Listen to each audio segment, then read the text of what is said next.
वित्त वर्ष 2024 की पहली तिमाही के नतीजे लगभग आ चुके हैं। ऐसे में इस एक्शन के बीच आपकी स्ट्रेटजी क्या होनी चाहिए? किन सेक्टर्स में आपके लिए अच्छी कमाई के मौके बन सकते हैं? कौन से शेयर आपको बढ़िया प्रॉफिट दे सकते हैं? और आप पूरी स्ट्रेटजी क्या बनाएं? ग्लोबल से लेकर इंडियन मार्केट में आपकी स्ट्रेटजी क्या होनी चाहिए?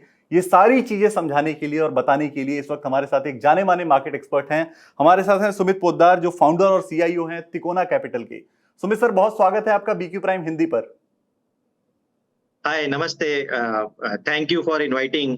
आपके शो पे मुझे इनवाइट करने के लिए बड़ा शुक्रिया। एंड बड़ा ही इंटरेस्टिंग माहौल बन रखा है मार्केट का, नो डाउट। जी जिस हिसाब से 20,000 की ओर मार्केट जा रहा है, जी जी काफी पॉजिटिविटी है, काफी वन कैन से जो इनफ्लोज आ रहे हैं एफआईआईज के, जी एज वेल एज जो एसआईपी के इनफ्लोज आ रहे हैं, ये दोनों का कॉम्बिनेशन जी प्लस एक जो डर का माहौल था, वो डर का माहौल हम ने एटलीस्ट रिजल्ट्स में अगर देखें तो डर का माहौल डेफिनेटली नहीं था। हालांकि नतीजे फिर भी मिक्स्ड रहे हैं, रेदर देन एकदम अच्छे या एकदम बुरे। अगर हम बात करें अलग अलग सेक्टर्स की, जो डेफिनेटली हम अपने जी डिस्कशन में करेंगे एक तरह से, बिल्कुल। तो तो एक एक करके ये सारी ओवरऑल चीजें। देखें तो नतीजे जी जी नतीजे मिक्स्ड रहे हैं and sector wise different different रहे। जी जी तो सारी चीजें एक बार समझेंगे सर, नतीजों पर भी जाएंगे, एक एक सेक्टर एनालाइज करेंगे। लेकिन पहला सवाल जो जी आपसे मैं रखना चाहता हूं वो मार्केट को लेकर। आपने कहा कि मार्केट में जो है वो पॉजिटिविटी काफी है इस वक्त। तो इस वक्त आपकी क्या स्ट्रेटजी है मार्केट में? इस वक्त आप मार्केट में और फर्दर इन्वेस्टमेंट के बारे में सोच रहे हैं, या फिर इस वक्त आप अब देख रहे हैं कि मार्केट काफी हाइस पे जा चुके हैं तो थोड़ा सा थमना चाहिए, थोड़ा इंतजार करना चाहिए? क्या स्ट्रेटजी आप इस वक्त अपना रहे हैं? सो देखिए, अगर मार्केट जिस हिसाब से जो 19,992 तक जो जाके एक टच करके वापस आया है, देखिए कभी भी मार्केट की एक जो छलांग होती है या चाल होती है, वो एक्सेलरेट डिसेलरेट होते रहती है। अब जिस हिसाब से नतीजे आए, पूरे साल के नतीजे होने के बाद अब फर्स्ट क्वार्टर है जहां पर लोग या इन्वेस्टर देख रहे हैं कि इन्हें कैसे पूरे साल के लिए देखा जा रहा है, जहां पर वो मिक्स्ड है एक तरह से देखा जाए तो। कोई नतीजे जैसे बैंकिंग के नतीजे बहुत अच्छे आए हैं, आईटी के देखें अगर तो आउटलुक थोड़ी सॉफ्ट आई है। तो इस तरह से काफी मिक्स हो रहा है एक तरह से। एंड फ्लोज जो है वो काफी पॉजिटिव है, एफआईआईज के या डीआईआईज के, एसआईपी के। एंड उस वजह से मार्केट में काफी पॉजिटिविटी है। प्लस एक जो लोगों के मे बी 6 महीना या 12 महीने पहले पैसे नहीं बन रहे थे, अब काफी सिंपल वे में पैसे बनते जा रहे हैं, उसकी पॉजिटिविटी भी इंक्रीमेंटली है। सो हम जो हमारे क्लाइंट्स से बात कर रहे हैं या उनको एडवाइस कर रहे हैं, उसमें व्हाट वी आर एक्सपेक्टिंग, जिनको इमीडिएट पैसे की जरूरत है, डेफिनेटली वो कुछ पैसे प्रॉफिट बुक करके साइड में रख सकते हैं। हालांकि दिस डजंट मीन, मतलब इसका मतलब ये नहीं हुआ कि मंदी का माहौल है, तेजी कंटिन्यू रहेगी, बट एक कंसोलिडेशन का माहौल बन रहा है जहां पे आप एक तेजी होने के बाद जो एक कंसोलिडेशन होता है, वैसा वाला माहौल बन रहा है। बिकॉज इंक्रीमेंटल इवेंट्स जो है, इवेंट्स भी काफी स्लो हो गए हैं। जो जो मेजर इवेंट्स आने चाहिए थे, वो काफी कुछ आ गए हैं। लेकिन एक सेक्टर जो बिल्कुल। थोड़ा परेशान करता हुआ दिखा सर, वो इस बार के नतीजों में भी दिखा, गाइडेंस में कटौती भी देखने को मिली, आईटी सेक्टर। तो ये दर्द कम नहीं हो रहा। तो क्या ये परेशानी अभी लंबी चलने वाली है, या ये अब पीक हो चुकी है परेशानी और अब जो है वो आगे अच्छे दौर आने वाले हैं, इसके अच्छा एक समय आने वाला है इस सेक्टर का? As far as IT sector में, अगेन मैं दो तीन चीज कहूंगा आईटी सेक्टर के बारे में। देखिए, IT sector as a company या एज अ बिजनेस जो है, एक काफी पेचीदा प्रॉब्लम सॉल्व कर रहा है, जो technology implementation for its client. Incrementally अगर देखा जाए तो टेक्नोलॉजी जो है वो और कॉम्प्लेक्स होते जा रही है। हालांकि ऐसा बोला जा रहा है चैट जीपीटी आ रहा है, मशीन लर्निंग आ रही है, ये कोडिंग बहुत सिंपल होते जा रही है। एंड अब तो जैसे कोडिंग कोई और अब तक जो है आदमी बिठा के कोडिंग करनी होती थी, अब जो है मशीन लर्निंग या चैट जीपीटी आ गया है, वहीं पे से कोडिंग निकाल के आपको कोड कर दिया जाए। लेकिन जितना सिंप्लीफिकेशन हो रहा है, उतना ही कॉम्प्लेक्सिटी बढ़ते जा रही। हालांकि इंडिविजुअल लेवल पे, आपके मेरे लेवल पे टेक्नोलॉजी सिंपल होते जा रही है, लेकिन ये ऑर्गेनाइजेशंस के लिए कॉम्प्लेक्स होते जा रही है, क्योंकि उन लोगों ने एक सिस्टम बिठाया, उसके ऊपर और सिस्टम बिठाया, और सिस्टम बिठाया, और सिस्टम बिठाया। अब क्या हो गया है कि उन्हें एक कंसल्टेंट चाहिए या आईटी सर्विसेज प्रोवाइडर चाहिए, ये सारी चीजों को एक साथ में ऑर्केस्ट्रेट करने के लिए।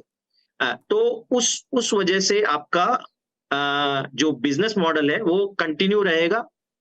मुझे ऐसा नहीं लगता है कि IT services as a sector खत्म हो गया है। हालांकि नियर टर्म में, जैसे हम सब देख ही रहे हैं, आपने भी कहा कि गाइडेंस जो है डाउनग्रेड किया गया है, लेकिन आप अगर हम इनको एक बिजनेस साइकिल के तौर पे देखें, जहां पर बिजनेस साइकिल में मंदी भी देखी जाती है और तेजी भी देखी जाती है। प्लस कितनी बार ऐसा होता है कि अगर समझिए 12 महीने 18 महीने पहले कोई कारण से मंदी रही हो या सॉफ्टनेस रही हो कोई सेक्टर में, तो इंक्रीमेंटली जब पेंट अप डिमांड आती है तो आपकी डिमांड या ग्रोथ जो है वो बहुत अच्छी दिखने लग जाती है। तो उसी वजह से एक जो बुल विप कहा जाता है, या एक साइकिल का लहर कही जाती है, जो अप डाउन होती है, उसमें ऐसा देखा जा सकता है कि वो लहर के डाउन साइड पे ये सेक्टर आज की डेट में है, जो वापस ऊपर की तरफ आएगा, नहीं आएगा ऐसा नहीं है। प्लस इन कंपनियों के अगर बैलेंस शीट देखे जाए, कैश फ्लो देखे जाए, वो एकदम healthy 50-60% return on invested capital निकालते हैं। So compare to other sectors जिनमें अगर समझिए मंदी आती है तो उनकी बैलेंस शीट थोड़ी डगमगा जाती है, बट ये चीज यहाँ पर नहीं होगी।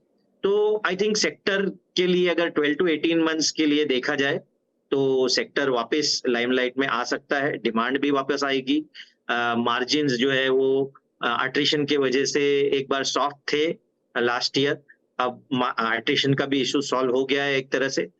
उस वजह से भी मार्जिन्स कैन आइदर सस्टेन और मे बी जो जो डिमांड कम होने के वजह से आपके मार्जिन पे प्रेशर होता है, वो चीज हैंडल हो सकती है। एंड लास्टली बचा आपका वैल्यूएशंस। तो वैल्यूएशंस पॉसिबली एक बार अर्निंग्स ग्रोथ आती रहेगी तो वैल्यूएशंस थोड़े कंफर्टेबल लेवल में आएंगे।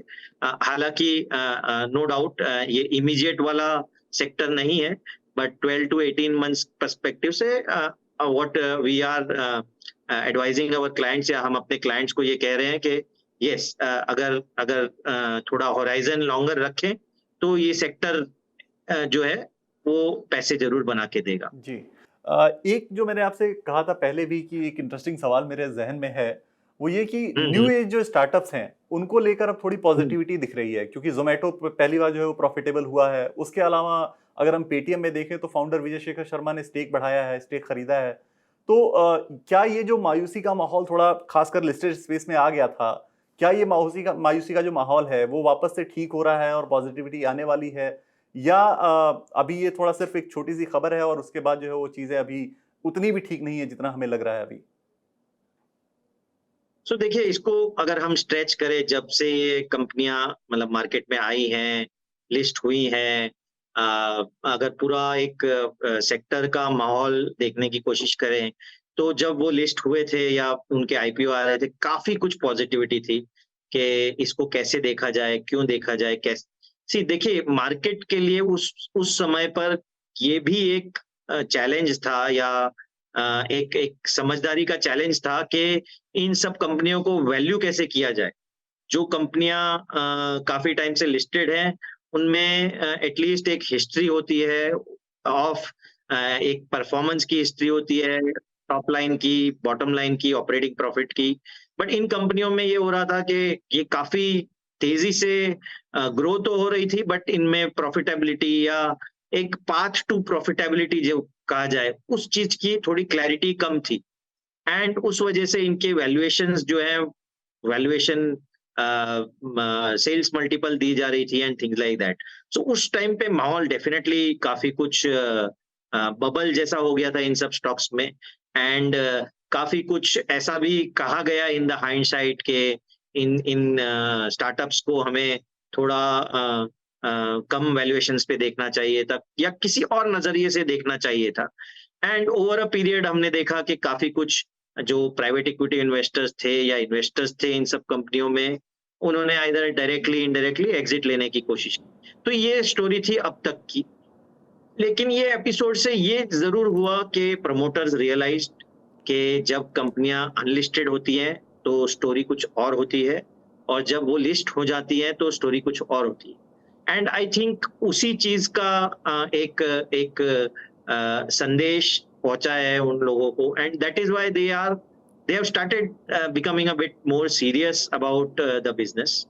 जिस जिस हिसाब से मे बी हर चीजों में पैसे बट रहे थे in those businesses, they have become much more serious, and इसी का नतीजा हम देख रहे हैं कि जोमेटो में आपको प्रॉफिटेबिलिटी दिख रही है, या फिर पेटीएम में भी प्रमोटर अपना स्टेक इंप्रूव कर रहे हैं। सो नेट नेट अगर देखा जाए तो यस, एक एक मैसेज इन मैनेजमेंट्स को गया है कि अनलिस्टेड लिस्टेड में आने के बाद एक्सपेक्टेशंस कुछ अलग होती है मार्केट की, and that is a very positive and heartening step कि आप कैपिटल जो एम्प्लॉय कर रहे हैं, आपका कैपिटल एलोकेशन बहुत इंपॉर्टेंट है। आप बर्न रेट जो है, वाइल आपने अपने बिजनेस को बिल्ड करने के लिए बर्न रेट है, लेकिन at some point in time आपके कंपनी की वैल्यू जो है वो प्रॉफिटेबिलिटी से ही बनेगी। तो जी। नेट नेट यस, चीजें इंप्रूव हो रही है, एंड जो कंपनियां ये चीज को प्रूव कर पाएंगी, ऑलरेडी जोमेटो प्रूव कर रही है, वी विल एक्सपेक्ट के इवन अदर कंपनियां जो है वो इम्प्रूव करने की कोशिश करें, और जिस जिस हिसाब से बर्न रेट कम करके अपने बिजनेस मॉडल को बनाने की कोशिश करें। तो of course Zomato has started that journey, and Paytm में भी कुछ कुछ इम्प्रूवमेंट दिखने की कोशिश हो रही है।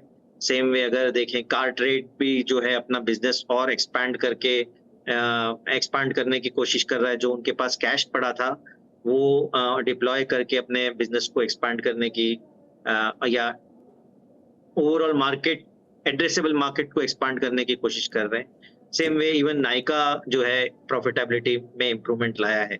So net net I think ये काफी कुछ इस चीज पे भी डिपेंड करेगा कि promoters, managers of such companies, how fast they are able to bring the improvement.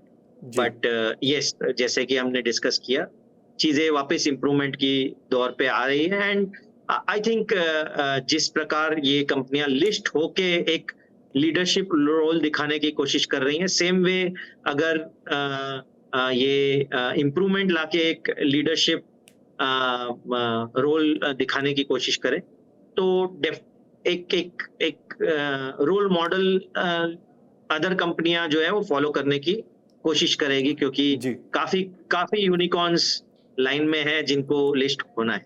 बिल्कुल।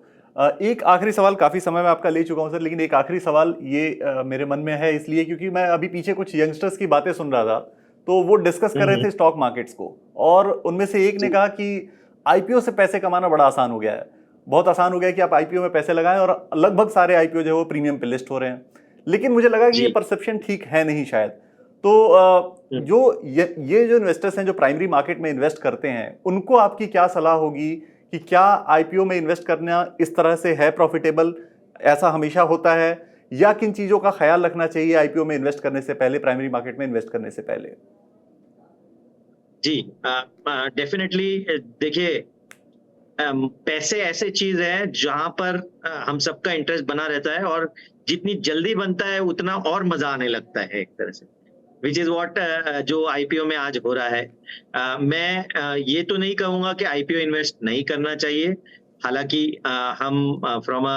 हम जो अपने क्लाइंट्स को एडवाइस करते हैं उनमें आईपीओज का प्रोपोर्शन काफी कम होता है, but at the same time जिस आपने स्पेसिफिकली ये यंगस्टर्स का कंटेक्स्ट दे के ये क्वेश्चन किया है, तो ये कहना चाहूंगा कि देखिए, जो भी आप कर रहे हैं, कोई भी इन्वेस्टिंग कर रहे हैं, भले आईपीओ इन्वेस्टिंग है या आप लॉन्ग टर्म इन्वेस्टिंग कर रहे हैं, म्यूचुअल फंड इन्वेस्टिंग कर रहे हैं, फ्यूचर एंड ऑप्शंस कर रहे हैं, जो भी इन्वेस्टिंग कर रहे हैं, प्लीज जरा आप जो भी आपका इन्वेस्टमेंट आर्ग्यूमेंट है उसको समझ के करिए, ठीक है। तो आईपीओ में भी अगर देखा जाए तो आपको डीआरएचपी अवेलेबल होता है, उसमें हालांकि 350-400 पेज का होता है, उसमें मैनेजमेंट के बारे में जरा पढ़ लीजिए या मैनेजमेंट इंडस्ट्री के बारे में पढ़ लीजिए, उससे काफी कुछ अवेलेबिलिटी मिल जाएगी। एंड सेम वे आजकल तो इंटरनेट एक बहुत बड़ा टूल रह चुका है, जहां पर हम कुछ कुछ आईपीओ रिपोर्ट्स भी पढ़ सकते हैं, जहां पे हमें एक कंफर्ट लेवल की आइडिया हो जाएगी। तो मैं ये कहना चाहूंगा कि बिना पढ़े या बिना समझे कोई भी स्टॉक या कोई भी आईपीओ इन्वेस्टिंग ना करें। आप एक कंपनी के बारे में, कंपनी के बिजनेस के बारे में, और प्लस जो जो जो एक्सपर्ट्स अपनी व्यूज शेयर करना चाहते हैं इन आईपीओस पे, प्लीज उनको पढ़ लीजिए, बिकॉज ये कंपनियां जो है वो फर्स्ट टाइम आईपीओ के लिए आ रही हैं। some companies are very good, fantastic.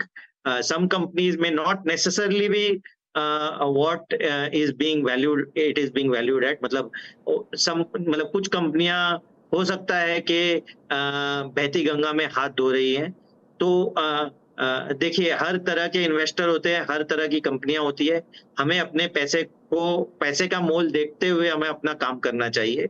And उसमें ये कहूंगा कि आईपीओ में भले ही इजी मनी बन रहा है, पर एट द सेम टाइम उन कंपनियों को समझने की कोशिश करिए, उन बिजनेसेस को समझने की कोशिश करिए, उस हिसाब से ही पैसे डालिए जी। एंड ये तो साइकिल रहा है, लहर वाली चीज जो हमने सीखी आज, तो ये साइकिल रहा है। हर साइकिल में बहुत इजी मनी बनता है, and same way at the end of the cycle हर एक कोई अवॉइड भी करना चाहता है। तो ये तो साइकिल है एक तरह से। एंड जी, इसमें हमें बस इस तरह से चाल करना है कि हम पूरे सागर में स्विम कर पाए।